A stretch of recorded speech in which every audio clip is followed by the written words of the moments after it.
Hello friends, how are you? This is my 49th video lecture with you. Welcome to Professional Commerce Hunt, my YouTube channel Accounts Boss. मैं आपके साथ chapter partnership fundamental का lecture number 22 आज share करूंगा।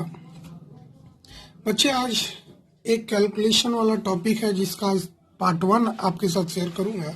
वो topic है interest and partners drawing.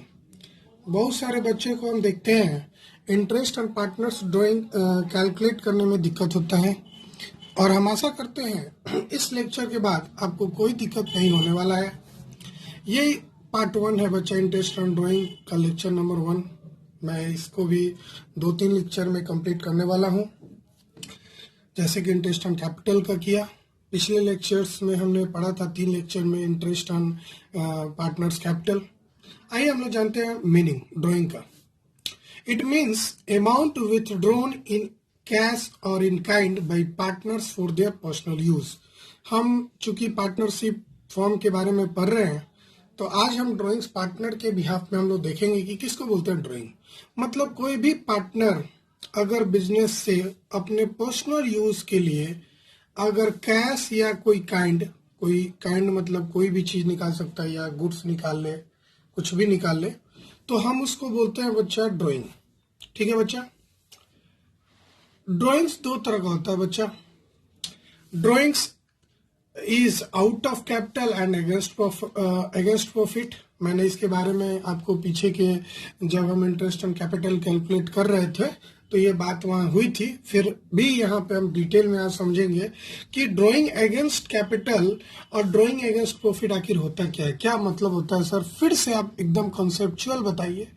तो मैं आपको आज पूरे डिटेल में बताने वाला हूँ, घबराने की जरूरत नहीं है। आइए बच्चे, ड्राइंग अगेंस्ट कैपिटल का मतलब समझते हैं, थोड़ा रीड करते हैं। Drawing against capital is withdrawal of amount of his or her capital in the form. Drawing against capital का मतलब होता है पैसे निकालना। कहां से भाई? कैपिटल से पैसे निकालना। Withdrawal of amount of his or her capital in the form. जो भी पार्टनर है अगर वो अपने कैपिटल से पैसा विड्रॉ करता है उसको बोलते हैं ड्राइंग अगेंस्ट प्रॉफिट। जबकि ड्राइंग अगेंस्ट कैपिटल बोलते हैं उसको। अगर हम बात करें ड्राइंग अगेंस्ट प्रॉफिट का, तो it means drawing by partner against his or her expected share of profit for the year. मतलब इसका मतलब हुआ, ड्राइंग अगेंस्ट प्रॉफिट का मतलब हुआ कोई भी पार्टनर बिजनेस से ड्राइंग करे पर्सनल यूज के लिए, लेकिन जो उसका शेयर होने वाला है, प्रॉफिट का शेयर होने वाला है, उससे वो ड्राइंग करे, तब उसको कहलाता है ड्राइंग अगेंस्ट प्रॉफिट। आइए, ड्राइंग अगेंस्ट कैपिटल जो है ना, वो कैपिटल को रिड्यूस कर देता है, पूंजी को कम कर देता है। जबकि ड्राइंग अगेंस्ट प्रॉफिट कैपिटल को रिड्यूस नहीं करता है, वो प्रॉफिट को रिड्यूस करता है। ठीक है बच्चा। सब तीसरी बात, it is debited to capital account. जो ड्राइंग है ना अगेंस्ट कैपिटल, ये कैपिटल अकाउंट के डेबिट में जाता है और ये ड्राइंग अकाउंट के डेबिट में जाता है। हाँ बिल्कुल, आप सही सब सुने हैं। ड्राइंग अगेंस्ट प्रॉफिट जो होता है वो ड्राइंग अकाउंट के डेबिट में जाता है। हम जब ड्राइंग अकाउंट खोलेंगे तो उसके डेबिट में शो करेंगे ये drawing against profit. Next point, it is not considered for calculating interest on drawing. It is not considered for calculating interest on drawing. Interest on drawing calculate करते समय ध्यान देना है कि अगर ड्राइंग अगेंस्ट कैपिटल का क्वेश्चन है तो उसको शामिल नहीं करेंगे। मतलब अगर हम कैपिटल से पैसे निकालते हैं तो इंटरेस्ट ऑन कैपिटल कैलकुलेट करते समय फर्क पड़ेगा, ड्राइंग का इंटरेस्ट कैलकुलेट करते समय फर्क नहीं पड़ेगा। यूं समझो कि इंटरेस्ट ऑन ड्राइंग इस वाले ड्राइंग पे नहीं निकलता है। ठीक है बच्चा। नेक्स्ट, ड्राइंग अगेंस्ट प्रॉफिट में it is considered for calculating interest on drawing. अभी भी बोला, जब हम प्रॉफिट से पैसे निकालते हैं उसको बोलते हैं ड्राइंग अगेंस्ट प्रॉफिट, और इस वाले ड्राइंग के लिए हमको इंटरेस्ट एंड ड्राइंग कैलकुलेट करना पड़ेगा। एंड लास्ट बात जो अभी मैंने समझाया था वो है, it is considered for calculating interest and capital. अगर हम बात करें ड्राइंग अगेंस्ट कैपिटल का बात करें तो ये इंटरेस्ट एंड कैपिटल कैलकुलेट करते समय ध्यान देना होता है। कैसे ध्यान देना होता है? मैंने आपको पिछले लेक्चर में, जरा मैं आपको क्वेश्चन से बताता हूँ। इस वाले क्वेश्चन में मैंने आपको बताया था कि यहाँ पे जो था B withdraw 125,000 from his capital और लास्ट में भी बी का ड्राइंग 5 लाख था। वैसे सिचुएशन में ये जो 5 लाख का ड्राइंग हो रहा है ड्यूरिंग द ईयर, ये नॉर्मल ड्राइंग है, ये ड्राइंग अगेंस्ट प्रॉफिट है और ये ड्राइंग अगेंस्ट कैपिटल है। तो कैपिटल से ड्राइंग करेंगे तो इंटरेस्ट ऑन कैपिटल कैलकुलेट करते समय इस वाले अमाउंट को घटा के निकालेंगे। देखिए मैंने कैलकुलेशन में आपको जब दूसरे मेथड से बता रहा था तो यहाँ देखिए हम interest on capital on withdrawal पे हमने घटाया था, लेस किया था, ठीक है। तो इसका मतलब क्लियर हो गया कि sir interest on capital calculate करते समय आपको ड्राइंग अगेंस्ट कैपिटल को ध्यान रखना है, लेकिन नॉर्मल ड्राइंग जो ड्राइंग अगेंस्ट प्रॉफिट है उसको ध्यान नहीं रखना है। ये तो बात थ्योरेटिकल हुई। आप जब प्रैक्टिकल और क्वेश्चन मेरे साथ सॉल्व करेंगे तो और ज्यादा क्लियर हो जाएगा। अभी तो मैंने थ्योरी बताया ताकि आपके दिमाग में बैठ जाए बच्चे कि भाई नॉर्मल ड्राइंग किसको बोलते हैं, ड्राइंग अगेंस्ट प्रॉफिट किसको बोलते हैं और ड्राइंग अगेंस्ट कैपिटल किसको बोलते हैं। अरे भाई जिससे कैपिटल कम हो जाए वो ड्राइंग अगेंस्ट कैपिटल, और जिससे कैपिटल ना कम हो, प्रॉफिट कम हो जाए, वो ड्राइंग अगेंस्ट प्रॉफिट, ठीक है।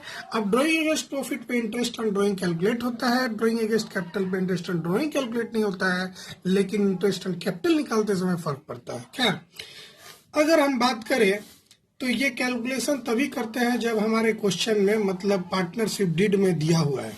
अगर पार्टनरशिप डीड में मेंशन है तो इंटरेस्ट ऑन ड्राइंग कैलकुलेट होगा, और ये पार्टनर से लिया जाता है चार्ज। यहाँ पे it is charge and drawing against capital मतलब it is taken, interest on drawing is taken from partner by the firm. Firm के लिए ये इनकम होता है, क्योंकि ड्राइंग कौन करता है, पार्टनर करता है। अब ड्राइंग जब पार्टनर करता है तो इंटरेस्ट कौन भरेगा, पार्टनर भरेगा। किसको भरेगा, फर्म को भरेगा। तो फर्म के लिए इनकम होगा ना बच्चे। उसी के बेसिस पे हमने अकाउंटिंग ट्रीटमेंट दे रखा है कि पार्टनर्स कैपिटल और current account D R to interest on drawing. Interest on drawing income है इसीलिए क्रेडिट होगा, और इसके कारण पार्टनर्स का कैपिटल या करंट अकाउंट हो या कैपिटल अकाउंट हो ये घट जाएगा। कैपिटल होगा फ्लक्चुएटिंग के केस में, करंट होगा फिक्स्ड के केस में। ये एंट्री हमने पहले ही बताया था, सही समझे आपने, लेकिन इंटरेस्ट ऑन ड्राइंग के साथ मुझे बताना पड़ा। आइए नेक्स्ट, जब इंटरेस्ट ऑन ड्राइंग को हम ट्रांसफर करेंगे पीएनएल अप्रोप्रिएशन अकाउंट में, तो interest on drawing as a income इसको क्लोज करेंगे और इसको profit and loss appropriation account के क्रेडिट में लेके चले जाएंगे। क्रेडिट में इसलिए ले जाएंगे क्योंकि profit and loss appropriation account nominal account है और उसके क्रेडिट में सारे इनकम लिखा जाता है। कौन सा इनकम, जो पार्टनर से फर्म लेता है। मैंने एक क्वेश्चन आपके सामने दे रखा है, मैं उसकी जर्नलिटी आपको बताऊंगा, जरा देखिएगा ध्यान से। राम एंड श्याम दो पार्टनर्स है, प्रॉफिट शेयरिंग रेशियो इनकी बराबर बराबर है। राम और श्याम, ये एग्जामिनेशन में पूछा हुआ था 2019 में, मैंने थोड़ा बहुत चेंजमेंट करके इस क्वेश्चन को डाला है। राम एंड श्याम पार्टनर्स है जिनकी प्रॉफिट शेयरिंग रेशियो इक्वल है। राम विड्रॉ करता है फिक्स्ड अमाउंट विड्रॉ करता है at the beginning of each quarter. Quarter समझते हैं 3 महीना, सही समझे। आपने पढ़ा होगा 3 मंथ, 6 मंथ और फुल ईयर। 3 मंथ क्वार्टर होता है, क्वार्टर मतलब 1/4। तो अगर 12 मंथ्स का होता है पूरा पीरियड, 1 साल, तो क्वार्टर निकालने के लिए 1/4 करेंगे तो मेरा 3 मंथ्स आएगा। एकदम ध्यान दीजिएगा, क्वार्टर्स का मतलब क्या होता है। हाफ ईयरली का मतलब करना होगा तो 12 इंटू 1/2 6 मंथ।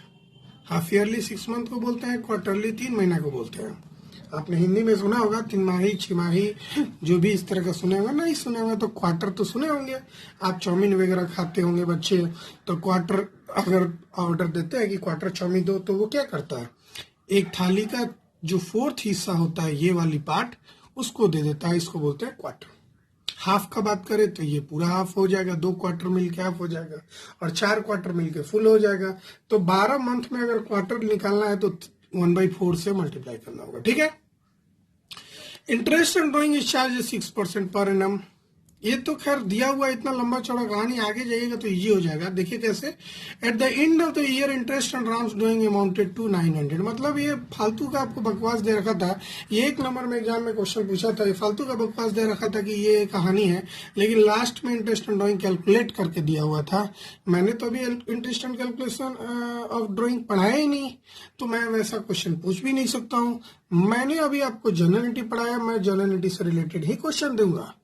तो आपको ध्यान रखिए कि इसमें इंटरेस्ट ऑन ड्राइंग कैलकुलेट करके दिया हुआ है 900, आपको बस नेसेसरी जर्नल एंट्री करना है इंटरेस्ट ऑन ड्राइंग का चार्ज करने का। ठीक है बच्चा, तो आइए क्या जर्नल एंट्री होगा सोल्यूशन में देखते हैं। अगर हम फिक्स्ड कैपिटल अपनाते हैं तो Ram's current account DR to interest on drawing. क्यों राम्स करंट अकाउंट डेबिट क्यों हुआ? क्योंकि राम ड्राइंग करता है, अब इंटरेस्ट बढ़ेगा तो उसका कैपिटल रिड्यूस होगा 900 से। और इंटरेस्ट ऑन ड्राइंग क्रेडिट इसलिए हुआ क्योंकि फॉर्म के लिए इनकम है। वही अगर फ्लक्चुएटिंग कैपिटल मेथड को फॉलो करेंगे तो एंट्री होगा राम्स कैपिटल अकाउंट डीआर, मतलब वहां करंट था बच्चा, यहाँ कैपिटल होगा, बस यही अंतर है। कैपिटल तब होगा जब हम फ्लक्चुएटिंग यूज करेंगे, अमाउंट वही, सब चीज वही। यहां तक मैंने आपको बहुत इजी बात समझाया था। अब थोड़ा आगे ध्यान से सुनते हैं एक एक बात को, मतलब यहां तक थ्योरेटिकल बात थी, अब थोड़ा कैलकुलेशन का थ्योरी जान लेते हैं। ठीक है जी, हाँ कैलकुलेशन का भी थ्योरी होता है, आइए जानते हैं बच्चा। Calculation of interest on drawing मेरा टॉपिक है। On the basis of calculation, drawings by partners are divided into two parts. दो तरह का ड्राइंग होता है बच्चा कैलकुलेशन पॉइंट ऑफ व्यू से देखा जाए तो एक होता है इरेगुलर ड्राइंग और दूसरा होता है रेगुलर ड्राइंग। इरेगुलर ड्राइंग का मतलब होता है जब हम सेम अमाउंट का या डिफरेंट अमाउंट का डिफरेंट टाइमिंग पर इंटरवल पे हम ड्राइंग करते हैं। मान लेते हैं हम 5,000 रुपया विड्रॉ करते हैं, ठीक है, लेकिन कभी 5 तारीख को करते हैं, कभी 10 तारीख को करते हैं, कभी जनवरी में करते हैं, कभी मार्च में करते हैं, कभी जून में कर लेते हैं, कभी दिसंबर में कर लेते हैं। मतलब यहाँ पे अमाउंट सेम हो सकता है या डिफरेंट अमाउंट भी हो सकता है, कभी 5,000 किए, कभी 2,000 किए, कभी 3,000 किए। मतलब अमाउंट ऑफ ड्राइंग भी हो सकता है डिफरेंट, सेम भी हो सकता है, इससे कोई फर्क नहीं पड़ता है सेम हो या डिफरेंट हो, लेकिन टाइमिंग ऑफ इंटरवल मतलब ड्राइंग का जो टाइम है वो सेम नहीं होना चाहिए। इसको बोलते हैं इरेगुलर ड्राइंग। मतलब अगर जब ड्राइंग करने का डेट सेम नहीं हो, मतलब जब मन करता है ड्राइंग कर लेते हैं, मतलब एक फिक्स इंटरवल ऑफ टाइम नहीं है कि मान लो 1 तारीख को निकालना है तो हमेशा एक ही तारीख को निकालना है, ऐसा कुछ नहीं है। आज 1 तारीख को निकाले, कल 10 तारीख को निकाले, परसों 15 तारीख को निकाले, आज 1 जनवरी को निकालना है, कभी 15 फरवरी को निकाल लिए, कभी 20 मार्च को निकाल लिए, मतलब जब मन किया ड्राइंग कर लिए। That is called irregular drawing. तो इरेगुलर ड्राइंग का 3 खासियत हुई। क्या? ये सेम अमाउंट हो सकती है, डिफरेंट अमाउंट हो सकती है, लेकिन time of interval of drawing हमेशा डिफरेंट होगा। That is called irregular drawing. अब रेगुलर ड्राइंग का मतलब क्या होता है? यहाँ अमाउंट भी सेम होना चाहिए और इंटरवल भी सेम होना चाहिए। मतलब मान लेते हैं एग्जाम्पल, इसका रेड पेन से देखिएगा बच्चा। एग्जाम्पल 5,000 रुपया ड्राइंग कर रहे हैं, लेकिन हमेशा फिक्स है। 1 जनवरी को किए, 1 फरवरी को किए, 1 मार्च को किए, 1 अप्रैल को किए, 1 मई को किए, 1 जून को किए, 1 जुलाई को किए, 1 सितंबर, 1 अगस्त, 1 अक्टूबर, 1 नवंबर, 1 दिसंबर, 1 जनवरी, 1 फरवरी, 1 मार्च। हमेशा हमने एक ही तारीख को किया, मतलब फर्स्ट डे ऑफ मंथ। या हम मान लेते हैं 15 जनवरी को किए, 15 फरवरी को किए, 15 मार्च को किए, 15 अप्रैल को किए, 15 मई को किए, 15 जून को किए एंड सो ऑन। या ऐसे ले लेते हैं हर मंथ के लास्ट में किए, 30 जनवरी को किए, 30 फरवरी को किए, 30 मार्च को किए, वैसे मतलब लास्ट डेट को किए। तो ऐसा ड्राइंग को हम लोग बोलते हैं बच्चे रेगुलर ड्राइंग। क्लियर है ना? रेगुलर ड्राइंग किसको बोलते हैं? जब अमाउंट भी सेम हो और टाइम इंटरवल भी सेम हो, that is called regular drawing. ठीक है बच्चा, आगे बढ़ते हैं। जो इरेगुलर ड्राइंग होता है उसको कैलकुलेट करने के लिए मेरे पास 2 मेथड है, एक सिंपल मेथड है और दूसरा प्रोडक्ट मेथड है। हाँ बच्चे, आपने सही सुना, इरेगुलर ड्राइंग को कैलकुलेट करने के लिए मेरे पास 2 मेथड है, एक सिंपल मेथड और दूसरा प्रोडक्ट मेथड। लेकिन लेकिन रेगुलर ड्राइंग को कैलकुलेट करने के लिए एक ही मेथड है जिसको बोलते हैं एवरेज पीरियड मेथड। लेकिन एक बात खासियत और बता दे, रेगुलर ड्राइंग को हम इस वाले मेथड से भी कैलकुलेट कर सकते हैं, लेकिन इरेगुलर ड्राइंग को इस वाले मेथड से कैलकुलेट नहीं कर सकते। मैंने क्या बोला, रेगुलर ड्राइंग को आप सिंपल मेथड से भी कैलकुलेट कर सकते हैं, प्रोडक्ट मेथड से भी कैलकुलेट कर सकते हैं, लेकिन इरेगुलर ड्राइंग को आप एवरेज पीरियड मेथड से कैलकुलेट नहीं कर सकते। अब एवरेज पीरियड मेथड क्या होता है, सिंपल मेथड क्या होता है, प्रोडक्ट मेथड क्या होता है, आज आपको थियोरेटिकल लेवल में मैं जरूर बताऊंगा, लेकिन इसका प्रैक्टिकल के लिए आपको मेरा नेक्स्ट लेक्चर देखना होगा। आइए जानते हैं बच्चा, ये सिंपल मेथड है। Under this method, interest and drawing is calculated separately on each amount of drawing from the date of drawing till the date close of accounting period. इसका फॉर्मूला होता है amount of drawings into rate of interest divided by 100 into months by 12। अगर day में रहेगा तो जितना day होगा day bye 365 हो जाएगा बच्चा। क्लियर है ना? कहने का मतलब सिंपल मेथड तब फॉलो करते हैं जब इरेगुलर ड्राइंग हो। इसमें हम ले लेते हैं जिस ड्राइंग जो है उसका अमाउंट ले लेते हैं इनटू रेट ऑफ इंटरेस्ट, मान लो 10% है तो 10/100, और जितने टाइम के लिए वो ड्राइंग बिजनेस में है उतना टाइम ले लेते हैं। कब से लेते हैं ये टाइम, कैसे कैलकुलेट करते हैं, तो यहाँ लिख दिया बड़ा अच्छा से, आप ध्यान से देखिएगा। From the date of drawing till the date of closing accounting period, मतलब जिस दिन पैसा बिजनेस से निकाले हैं उस दिन से लेके बिजनेस के क्लोजिंग डेट तक का पीरियड को बोलते हैं टाइम। ठीक है बच्चा? प्रोडक्ट मेथड मैं बता दूं, आगे तो मैं आपको एकदम फॉर्मूला बताने वाला हूं, एकदम मैथमेटिकल कॉन्सेप्ट सिखाने वाला हूं, इसके पीछे का लॉजिक बताने वाला हूं, कैसे सिंपल मेथड ही प्रोडक्ट मेथड में कन्वर्ट हो जाता है। मैं एकदम बुक इस लैंग्वेज में आपको नहीं पढ़ाऊंगा, ये थ्योरेटिकल बात थी, मुझे बताना पड़ा बुक इस लैंग्वेज में, लेकिन जब कैलकुलेशन की बात आएगी तो मैं आपको बताऊंगा सिंपल मेथड ही प्रोडक्ट मेथड में बदल जाता है और प्रोडक्ट मेथड ही एवरेज पीरियड मेथड में बदल जाता है, लेकिन कुछ शर्त के बाद। ठीक है? प्रोडक्ट मेथड के बारे में जानते हैं बच्चे। Under this method first of all the products are computed by multiplying each set of drawings from its duration. बच्चे अब एक काम कीजिए, आप अभी थ्योरी लिख लीजिए, आपको अभी कुछ समझ में नहीं आएगा क्या ये लिखा हुआ है, क्योंकि जब तक कैलकुलेशन नहीं करेंगे, प्रैक्टिकली नहीं करेंगे, ये लैंग्वेज हमको पढ़ के भी कोई फायदा नहीं है। बस आप इसे नोट कर लीजिए, एक पॉइंट होना चाहिए कि आखिर क्या है। जब एक बार आप प्रैक्टिकली समझिएगा तो ये लाइन भी समझिएगा। खैर अभी आप नोट कर लीजिए जो लिखा हुआ है स्क्रीन पर। इसके फॉर्मूला को जरा ध्यान देखिएगा। Interest on drawing is equal to total of product into rate of interest by 100 into 1/12 और 1/365। अगर डेज में होगा तो 1/365, मंथ में होगा तो 1/12। ये फॉर्मूला होता है प्रोडक्ट मेथड का, घबराने की जरूरत नहीं है, जुड़े रहिए हमसे। Next, average period method. This method you used when there is regular drawing. ये रेगुलर ड्राइंग के केस में होता है। और रेगुलर ड्राइंग किसको बोलते हैं? जब अमाउंट ऑफ ड्राइंग यूनिफॉर्म हो, सेम हो, सेम डेट को हो, सेम अमाउंट हो, and the time of interval between two drawing is also uniform. दो ड्राइंग के बीच में जो टाइम ड्यूरेशन होता है सेम है। जैसे हम 1 जनवरी को किए, फिर हम 1 फरवरी को किए, फिर 1 मार्च को किए, तो आपने गौर किया होगा सबके बीच में कितना मंथ है? 1 मंथ है ना। तो इस तरह के ड्राइंग को बोलते हैं बच्चा रेगुलर ड्राइंग। इसकी अगर फॉर्मूला की बात करें तो amount of drawing into number of drawing, जिसको हम टोटल ड्राइंग बोलते हैं, into rate of interest by 100 into average period. Average period calculate करने का बुक में जो फॉर्मूला है मैं वो बता रहा हूँ, months left after first drawing plus month left after last drawing by 2। लेकिन मैं इन चीजों को मैथमेटिकल कैसे होता है जरूर समझाने वाला हूँ अपने नेक्स्ट लेक्चर में। तब तक के लिए मेरे साथ जुड़े रहें। प्लीज मेरे वीडियो को ज्यादा से ज्यादा लाइक करें, शेयर करें, सब्सक्राइब करें, कमेंट करना ना भूले बच्चे। मुझे बहुत मजा आता है अगर कोई बच्चा कमेंट करता है, मुझसे क्वेश्चन पूछता है। Thank you, bye bye.